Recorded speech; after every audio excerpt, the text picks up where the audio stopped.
تموم خونه بوی پوست و موی سوخته گرفته بود. صدای گریه و شیون زنها و گریه ریز ریز مردا یه صحنه غم‌انگیز و دلهره آوری ساخته بود، شبیه روز قیامت. پلیس به محل میرسه و با این صحنه روبرو میشه. جنازه یه دختر لاغرندام و ظریف 18 ساله که به زور اگر 40 کیلو میشد، با دست‌ها و آرنج‌هایی که از درد و زجر موقع مرگ قفل شده بودند. چشماش باز مونده بود و به سقف حموم خیره شده بود. در حموم از داخل قفل بود و تنها شیشه‌ای که شکسته بود گوشه حموم رو نشون میداد. یه دبه نیمه سوخته نفت، یه قوطی کبریتی که کاملا سوخته و جزقاله شده بود. مقدمات اولیه انتقال جسد فراهم شد. جنازه سوخته تازه عروس 18 ساله رو در بین زجه های دلخراش خواهرش از خونه بیرون بردن. مونا تازه عروس 18 ساله ظاهرا خودسوزی کرده بود، اما ماجرا خیلی پیچیده تر از این حرفا و برداشت های ظاهری بود. داستان هولناکی پشت اون جنازه سوخته وجود داشت. سلام دوستان گلم، به کانال آوای زندگی خوش آمدین.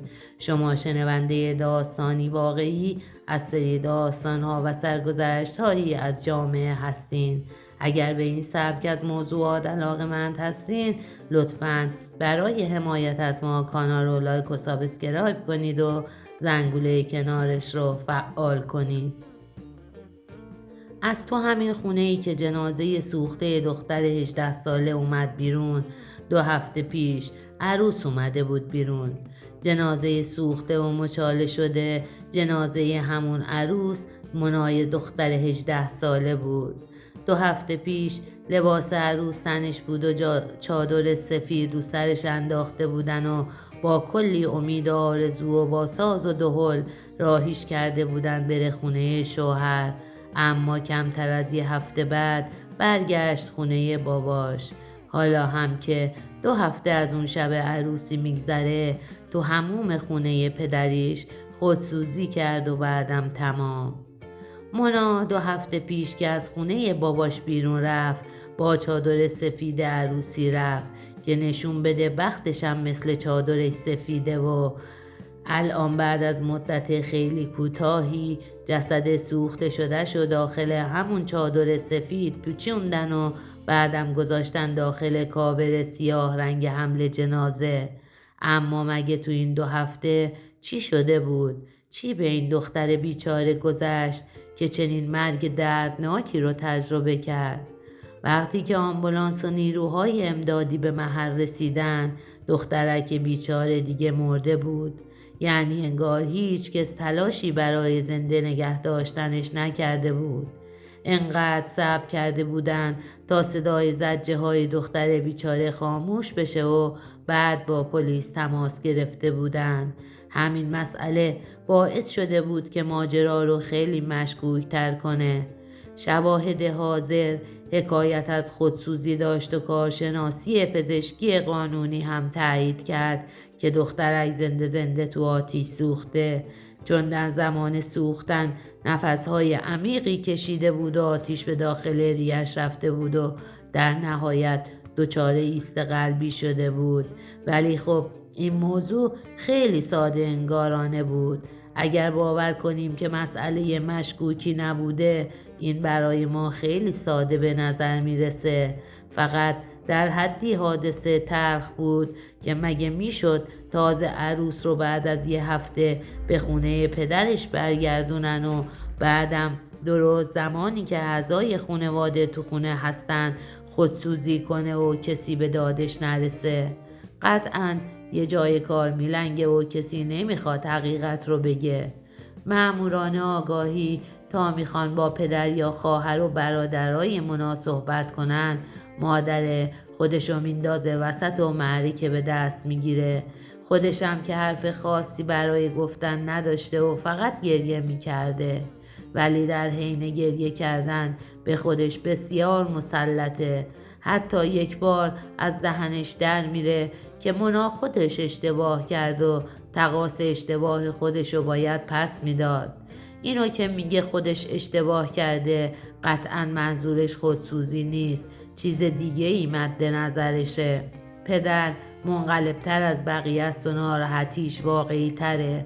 بازپرس ویژه جنایی که تو محل حاضر شده احساس میکنه اگه بتونه تنها با پدر مونا صحبت کنه راز این پرونده رو پیدا میکنه و میفهمه ماجرایی رو که قصد مخفی کردنشو دارن چیه.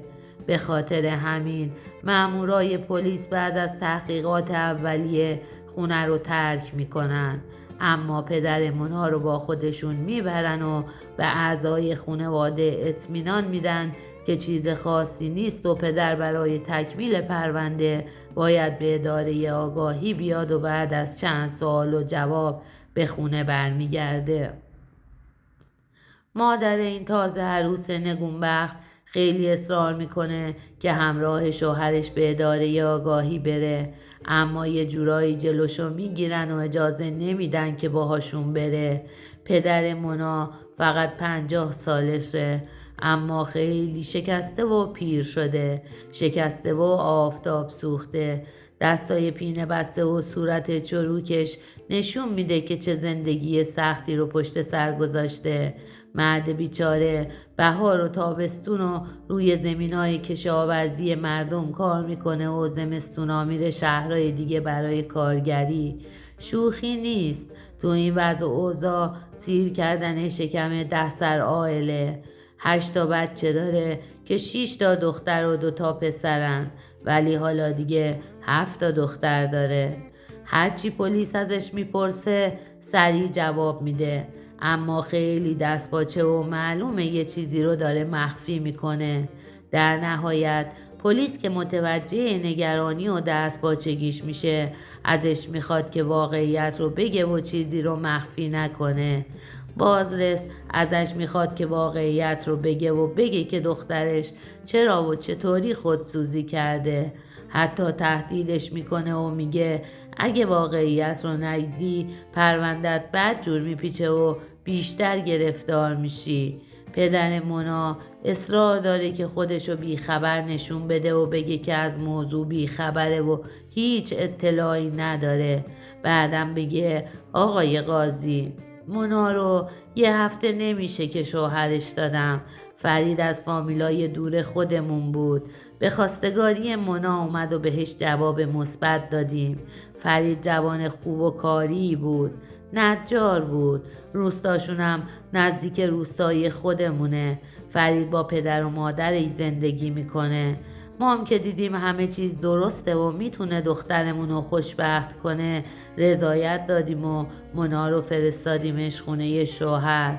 اما چند روز بعد که برای پاگشایی دعوتش کردیم خودش تنها اومد و شوهرش باهاش نبود. چیزی هم به ما نگفت که چی شده و چرا شوهرش باهاش نیومده.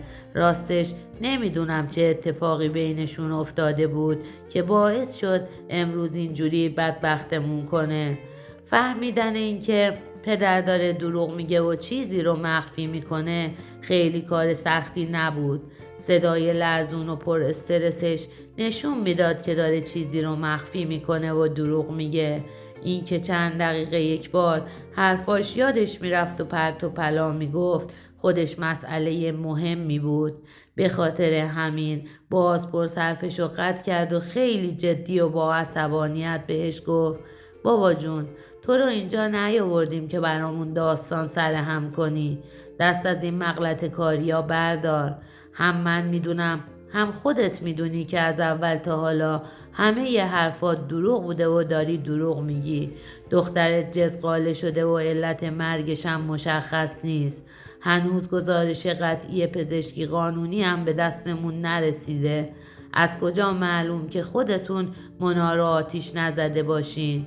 اگه راستشو نگی شک نکن همین الان براتون پرونده قتل درست میکنم و خودت و زنت رو میفرستم زندان. هیچی حکم نگیرین جفتتون 7 سال میرید پشت میله های زندان. حالا چی؟ بالاخره حرف میزنی یا بازجویی رو تموم کنم و پرونده رو به اتهام قتل ببندم؟ زود باش دیگه، خستمون کردی. بگو که چی کار باهات بکنم. ماجرا که به اینجا میرسه دیگه مقاومت پدر میشکنه و راز مرگ دردناک دخترش رو فاش میکنه. سرش رو میندازه پایین و در حالی که بغض گلوشو گرفته بوده یه کمی تو صورتش میزنه و به پاسپورت میگه آقای قاضی، به خدا ما هممون بی تقصیریم. ما کاری نکردیم.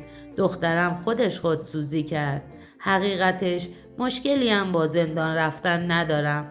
حاضرم زندانی بشم ولی انگ بیناموسی روی پیشونیم نخوره. ولی واقعا مونا خودسوزی کرد.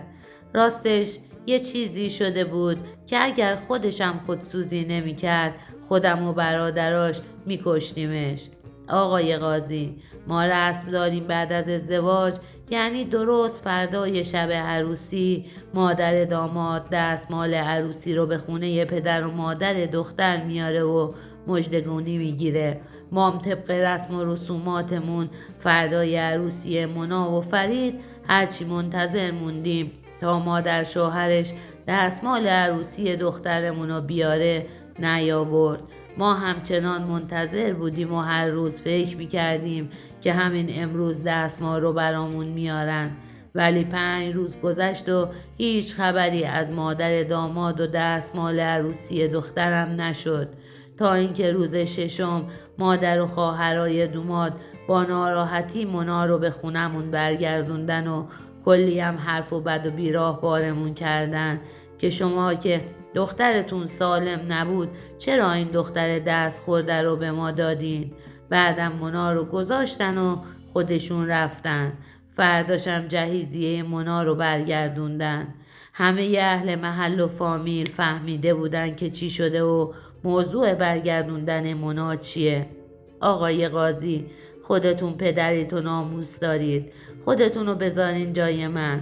داشتم دیوونه می شدم. مونا رو کشیدم کنار و بهش گفتم تو کی بی‌ناموسی کردی؟ چرا قبل از عروسی به ما چیزی نگفتی تا ما اینجوری بی آبرو نشیم؟ ولی مونا فقط گریه میکرد و میگفت به خدا بابا خبر ندارم چه اتفاقی افتاده. نمیدونم چی شده که من نتونستم مثل دخترای دیگه دستمال شب عروسی داشته باشم. فقط اینو خوب میدونم که به خدا من هیچ کار بی‌ناموسی نکردم و بیگناهم. برادراش داشتن دق میکردن. اون روز فقط هر کدومشون دلشون میخواست که به هر دلیلی اونو به یه گوشه پرتی ببرن و سرشو از تنش جدا کنن که من وسادت کردم و اجازه ندادم، چون اینطوری وضعیت بدتر میشد و آبروریزی بیشتری داشت.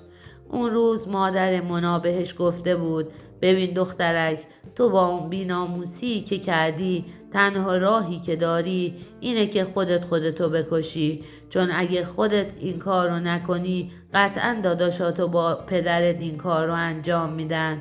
بعدم مادرش فرستاده بودش هموم و براش یه گالون نفت و یه قوطی کبریت گذاشته بود و در رو بسته بود و خودش اومده بود بیرون. هممون بیرون بودیم و منتظر بودیم که ببینیم مونا چی کار میکنه. بعد از 10 دقیقه با سر و صدا و زجه هاش فهمیدیم که مونا خودش آتیش زد. خلاصه جزئیات پرونده به وسیله پدر مونا اینطوری روشن شد. چیزی جز آه و افسوس برای دخترک بیچاره نمونده بود که همون موقع نتیجه گزارش پزشکی قانونی هم رسید. گزارش پزشکی قانونی بسیار تلخ و رنج‌آور بود. بسیار تلخ‌تر و رنج‌آورتر از اتفاقی که برای مونا افتاده بود. پزشکی قانونی بعد از معاینه بکارت مونا اعلام کرد که مونا قبل از ازدواج رابطه جنسی با کسی نداشته و فقط به خاطر اینکه بکارتش از نوع ارتجاعی بوده در این موارد خبر از خون و خونریزی نیست. با دستور قاضی مجوز دفن هم صادر شد.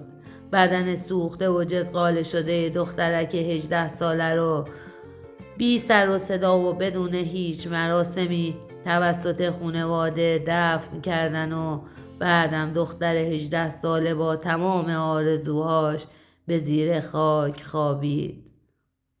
دوستان عزیز، این بود سرگذشت دوست عزیزمون. اگر به چنین سرگذشت هایی از دوستان علاقه‌مند هستین و برای حمایت از ما لطفاً کانال رو لایک و سابسکرایب کنید و زنگوله کنارش رو فعال کنید تا هر وقت چنین سرگذشت هایی از دوستان به دستم رسید و در کانال قرار دادم به شما اطلاع داده شود. ممنون از اینکه امروز هم تا پایان این سرگذشت در کنار ما بودین. شما رو به خداوند می سپارم.